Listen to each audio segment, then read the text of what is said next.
চাঁপাইনবাবগঞ্জে কেন্দ্রীয় জামায়াতে ইসলামীর আমির ডক্টর শফিকুর রহমানের আগমন উপলক্ষে জেলা জামায়াত সংবাদ সম্মেলন করেছে। রবিবার দুপুর 12টায় জেলা কার্যালয়ে অনুষ্ঠিত এই সংবাদ সম্মেলনে উপস্থিত ছিলেন রাজশাহী অঞ্চলের নেতৃবৃন্দ এবং জামায়াত মনোনীত প্রার্থীরা। তারা আমিরের আগমন সম্পর্কে বিস্তারিত তথ্য প্রদান করেন এবং দলীয় কর্মকাণ্ড নিয়ে সাংবাদিকদের প্রশ্নের উত্তর দেন। আপনারা জানেন, আগামী 12ই ফেব্রুয়ারি আসন্ন ত্রয়োদশ জাতীয় সংসদের নির্বাচন। এই নির্বাচন উপলক্ষে বাংলাদেশ জামাত ইসলামী জুলাই সনদ বাস্তবায়ন, দুর্নীতি ও চাঁদামুক্ত দেশ গঠন, যুবকদের কর্মসংস্থান সহ একটি বৈষম্য মুক্ত কল্যাণ রাষ্ট্র গঠনের লক্ষ্যে নির্বাচনে অংশগ্রহণ করেছে।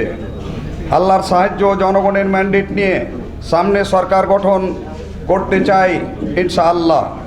এ লক্ষ্যে দেশব্যাপী নির্বাচনী জনসভা চালিয়ে যাচ্ছে।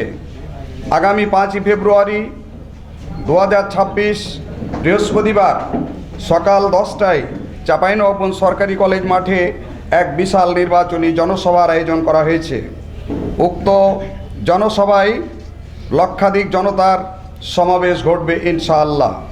সভায় প্রধান অতিথি হিসেবে উপস্থিত থাকবেন বিশ্ববরেণ্য বিশিষ্ট ইসলামী চিন্তাবিদ এবং বিশ্ব ইসলামী আন্দোলনের অন্যতম পুরোধা বিশিষ্ট সমাজসেবক, বাংলাদেশ জামাত ইসলামীর সম্মানিত আমির, বর্ষিয়ান রাজনীতিক জননেতা ডাক্তার শফিকুর রহমান।